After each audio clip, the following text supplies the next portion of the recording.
नमस्कार, मैं विकास और बात होगी खास खास बात यह है कि आज सुबह ही एक मैंने बड़ी ब्रेकिंग दिखाई थी कि नायब सैनी सूबे के मुख्यमंत्री हो सकते हैं, हरियाणा के मुख्यमंत्री हो सकते हैं। और ऐसी खबर मैंने कोई आज ही नहीं दिखाई। ऐसी सूत्र लगभग लगातार जो बात चल रही थी कि अगर हरियाणा में कोई नया मुख्यमंत्री बनता है तो वो चेहरा कौन होगा, उसी लिहाज से हमने बताया था कि नायब सैनी सबसे स्टिक बैठते हैं, क्योंकि ओबीसी का एक बड़ा महत्व है हरियाणा में। और हरियाणा में ओबीसी अगर मतदाता की मैं बात करूं तो 50% से ज्यादा मतदाता हरियाणा में ओबीसी के। हमारे साथ विशेष चर्चा के लिए जुड़ गए हैं हरियाणा न्यूज 48 के पत्रकार करमवीर तुषिर। तुषिर, आज हमने भी पहले भी चर्चा भी की थी और ये आज ये फाइनल भी हो गया है। जिस तरीके से गठबंधन टूटा और गठबंधन टूटते ही मनोहर लाल के इस्तीफे के बाद क्या लगाया जा रहा था कि तीसरी बार शायद मुख्यमंत्री दोबारा बन जाए। लेकिन मैंने सुबह आपको एक खबर भी दिखाई थी कि अब अगर मुख्यमंत्री अगर चेंज होगा तो नायब सैनी जो है मुख्यमंत्री बन गए। सबसे पहले विकास मैं बताना चाहूँगा कि बीजेपी जिस तरीके की कार्यशैली अपनाती है कि पिछले जो 3 राज्यों में चुनाव हुआ, फेरबदल के लिए बीजेपी जानी जाती है और वो फेरबदल उन्होंने किया। फेरबदल एक ये कि जब उन्होंने यहाँ पर अध्यक्ष बदला तो वो भी एक फेरबदल था, और जब अध्यक्ष बदला तो राजनीतिक लोग क्या क्या मानते हो कि ये एक रणनीतिक ऐसा था, पहले अध्यक्ष बनाया गया फिर मुख्यमंत्री? बिल्कुल। और बीजेपी ना एक, मैं वही बता रहा था कि बीजेपी एक प्लान के तहत काम करती है और कहीं ना कहीं उन्होंने ये रूपरेखा बना चुके थे। और वो जिस तरीके से थे, अगर आपने सुबह खबर चलाई, मैंने भी देखा और बहुत सारे चैनल हैं जो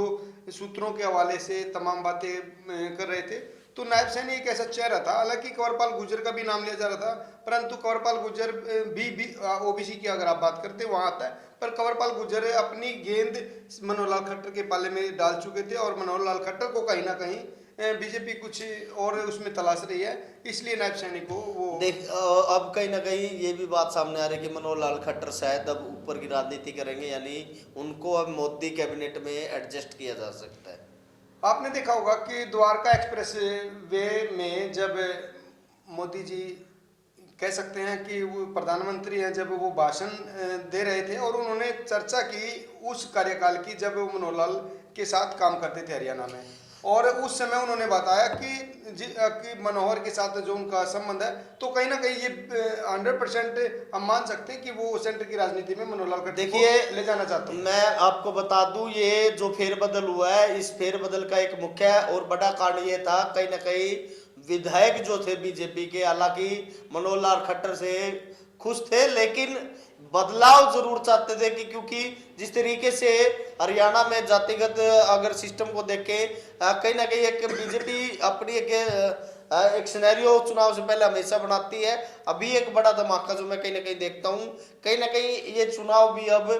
ध्रुवीकरण की ओर जा रहा है। जाट नॉन जाट की पॉलिटिक्स अब हरियाणा में शुरू हो सकती है और कहीं ना कहीं उसमें एक बड़ी भूमिका अब सीएम के रूप में नायब सैनी निभा सकते हैं। कहीं ना कहीं बड़ा योद्धा के रूप में उनको देखा जा रहा है, क्योंकि अब जिस तरीके से हरियाणा में जाट नॉन जाट का अगर चुनाव होता है तो जो ओबीसी चेहरे हैं उनको जीतने में कोई दिक्कत नहीं होगी, और जो दूसरे और बीजेपी के जो खासकर ब्राह्मण कह लीजिए या फिर जो दलित चेहरे होंगे उनको भी अब कहीं ना कहीं आसानी हो, क्योंकि पंजाबी भी हालांकि एक कहीं ना कहीं पंजाबियों में भी कृष्ण मिड्डा को एडजस्ट किया जा सकता है, मनोहर लाल खट्टर की जगह उनको भी कैबिनेट में लिया जा सकता है। विकास में जो राजभवन से या फिर कहे चंडीगढ़ से जो खबरें हैं, और अगर उनके ऊपर एनालाइज किया जाए तो मैं आपको बता दूं कि 5 और मंत्री को शपथ दिलाई जाएगी, और जिसमें 2-3 नाम चले भी हुए हैं, और जिसमें और सबसे पहले मैं आपको बात बता दूं कि नायब सैनी को प्रमोट करने का या इस तरीके से सीएम घोषित करने की जो बात है ना, उसमें क्या हुआ कि इन्होंने सबसे पहले जो इनके साथ निर्दलीय विधायक थे या अन्य थे, चाहे बलराज कुंडू की बात करें और चाहे देवेंद्र बबली की बात करें, तो उसमें वो उन्होंने पहले उन लोगों को साधा, उनको अपनी मीटिंग में देखिए, जिस तरीके से आप जो आप कहना चाहते हो, जिस तरीके से पिछली बार आपने दादा राम कुमार गौतम को सुना था, उन्होंने एक बड़ी बात कही थी, नायब सैनी को बीजेपी ने जिस तरीके से अध्यक्ष की जिम्मेवारी दी है, एक बड़ी कहीं ना कहीं सोची समझी हो सकती है। अगर उस लिहाज से अगर बीजेपी काम करे, इसको आगे प्रमोट अगर आप कर दो, या ओबीसी चेहरे को आपने जो अध्यक्ष बनाया है, अब हो सकता है कि शायद सुभाष बराला को मेरे को लगता है दोबारा अध्यक्ष बनाया जा सकता है, या किसी और बड़े चेहरे को मेरे को लगता है कि आप कहीं ना कहीं, या किसी से मेरे को जाट अगर किसी का नाम लेते हैं तो सबसे पहले मेरे को लगता है कि उनमें एक बड़ा नायब जो है महिपाल डांडा, और महिपाल डांडा से पहले एक बड़ा नाम जो आ रहा है वो कहीं ना कहीं स्टिक बैठता हुआ नजर आ रहा है कि हो सकता है कि अब अध्यक्ष भी अगर जाट को बनाए तो सुभाष बराला का पहला नाम आ सकता है। हालांकि इस तरीके की चर्चाएं हैं, हो सकता है कि ना भी बनाए, क्योंकि किसी ब्राह्मण को भी यहाँ प्रदेश बनाया जा सकता है, यहाँ पे ब्राह्मण को भी बनाया जा सकता है, और हो सकता है ये जिम्मेदारी किसी जो दलित समुदाय से हैं तो उनको भी, क्योंकि बीजेपी संभावनाएं तलाशती है, और बीजेपी जिस तरीके से सिनेरियो बना रही है वो पहला साधना है उनको कि लोकसभा का, और लोकसभा के जीतने के बाद है उसके बाद फिर वो देखिए मैं आपको जो बताना चाह रहा हूँ कि क्योंकि दलित चेहरे की संभावना इसलिए कम है क्योंकि इन मुख्य विपक्षी पार्टी हरियाणा में कांग्रेस है, उनका जो हरियाणा का अध्यक्ष है वो भी दलित चेहरा है। ऐसे में बीजेपी किसी ब्राह्मण को कहीं ना कहीं अध्यक्ष बना सकती है, उनमें मोहनलाल बड़ौली को भी चांस दिया जा सकता है। इसके अलावा और भी बहुत सारे चेहरे हैं जो हरियाणा में किसी न किसी बड़े ब्राह्मण नेता को एडजस्ट किया जा सकता है। फिलहाल मैं आपको बता रहा हूं, जो बड़ी खबर यही है कि सूत्र नहीं अब बल्कि ये बात बिल्कुल प्रूव हो गई है कि हरियाणा की जो विधायक दल की जो मीटिंग हुई थी उस मीटिंग में सर्वसहमति से खुद मनोहर लाल खट्टर के द्वारा नायब सैनी का नाम सीएम के लिए रख दिया है, प्रोजेक्ट कर दिया है। और आपको मैं बता दूं, हालांकि थोड़े से अनिल विज इस कहीं ना कहीं बैठक को छोड़कर बाहर निकलते हुए नजर आए, तलखी जरूर देखने को मिली। कहीं ना कहीं एक पत्रकार की गाड़ी में बैठ के वो गए, उनको भी लगता था कि शायद 6 बार वो विधायक बन गए हैं, शायद अब की बार उनको मौका मिल जाए, लेकिन ऐसा नहीं हुआ, जिसकी वजह से कहीं ना कहीं वो नाराज जरूर नजर आए। लेकिन शायद उनको मना लिया जाएगा क्योंकि पार्टी स्तर पर वो बात है और वो भी इस बात को समझते हैं कि पार्टी से कहीं ना कहीं इस प्रकार का रुष्ट होना तो कहीं ना कहीं पुराने नेता हैं और इच्छाएं सबकी होती हैं, राजनीतिक इच्छाएं सबकी हैं, परंतु जो पार्टी की कार्य प्रणाली है या प्रोटोकॉल है उसी के हिसाब से पार्टी काम करती है। और इसमें सबसे बड़ी बात यह कि अनिल विज की अगर हम बात करें कि उसका रुष्ट होना कुछ हद तक जायज भी है, परंतु जो निर्णय लिया गया पार्टी, और अनिल विज पार्टी के एक अच्छे कार्यकर्ता के तौर पे काम किया उन्होंने, और 5 बार विधानसभा से वो चयनित भी हुए, तो उस हिसाब से वो पार्टी के प्रोटोकॉल को भी समझते हैं। रुष्ट थोड़े समय के लिए हो सकते हैं परंतु मान जाएंगे। लेकिन अब कहीं ना कहीं जो ओबीसी चेहरे को जिस तरीके से बीजेपी ने नायब सैनी को मुख्यमंत्री बनाया है, नायब के मुख्यमंत्री बनने से हरियाणा में जो ओबीसी कहीं ना कहीं अब लगता था कि दाएं बाएं होने के कहीं ना कहीं चांस थे, लेकिन अब कहीं ना कहीं बीजेपी उनको एक कर सकती है। इसके साथ साथ ओबीसी चेहरा आने की वजह से अब कहीं ना कहीं जो दलित वर्ग है वो भी कहीं ना कहीं अब बीजेपी से अटैच हो सकता है। इसके साथ साथ अगर इनकी वो मतदाता प्रतिशत की मैं बात करूं तो लगभग दलित और ओबीसी लगभग 70% के आसपास हरियाणा में है। तो ऐसे में 70% अगर कॉम्बिनेशन बीजेपी ने जिस तरीके से देखा है, एक ओबीसी को जिस तरीके से 3 राज्यों के चुनाव हुए थे, 3 राज्यों में आपने देखा कि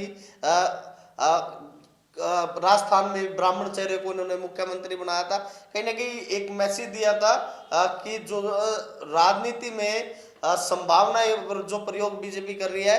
कहीं ना कहीं जो आगे की रणनीति है आज से 20 साल आगे की, कहीं ना कहीं लगातार अब लोग कह भी रहे हैं कि बीजेपी आज जिस तरीके से प्रधानमंत्री 2047 की बात कर रहे हैं, यानी 24 में 47 की बात करना कहीं ना कहीं एक बड़ी बात है। और उसी बात को मद्देनजर रखते हुए ऐसा हरियाणा में पहली बार हुआ कि हरियाणा में कोई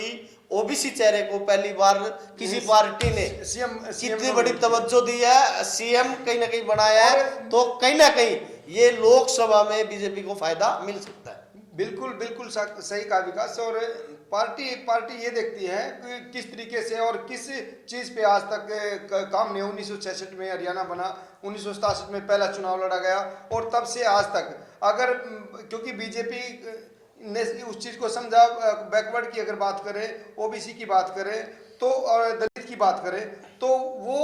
तादाद में काफ़ी है। और उन लोगों के देखिए, जहन में यही था मैं कि वो अब उनको भी उन चीज़ों का हक दिया जाए। आज बीजेपी ने दिया, और उसके लिए बीजेपी और जो दलित समाज है वो इस बारे में विचार करेगा। देखिए, मैं आपको बता दूं, ये एक कहीं ना कहीं बड़ा डिसीजन आज जो बीजेपी ने लिया। इससे पहले अगर आप देखो, ओबीसी को बिखरा हुआ समाज समझते थे, लेकिन कहीं ना कहीं अब ये एकजुट होता हुआ नजर आ रहा है। पर कहीं ना कहीं वो ताकत भी कहीं ना कहीं अब बनती नजर आ रही है। जिस तरीके से नायब को आगे लेकर आया गया, पहले अध्यक्ष बनाया, पहले राजकुमार, जिस तरीके से राजकुमार सैनी ने पिछले चुनाव में कहीं ना कहीं डेंट लगाने का जो काम बीजेपी को किया था, अब कहीं ना कहीं राजकुमार सैनी की जो पॉलिटिक्स है उसको भी अब कहीं ना कहीं साइलेंट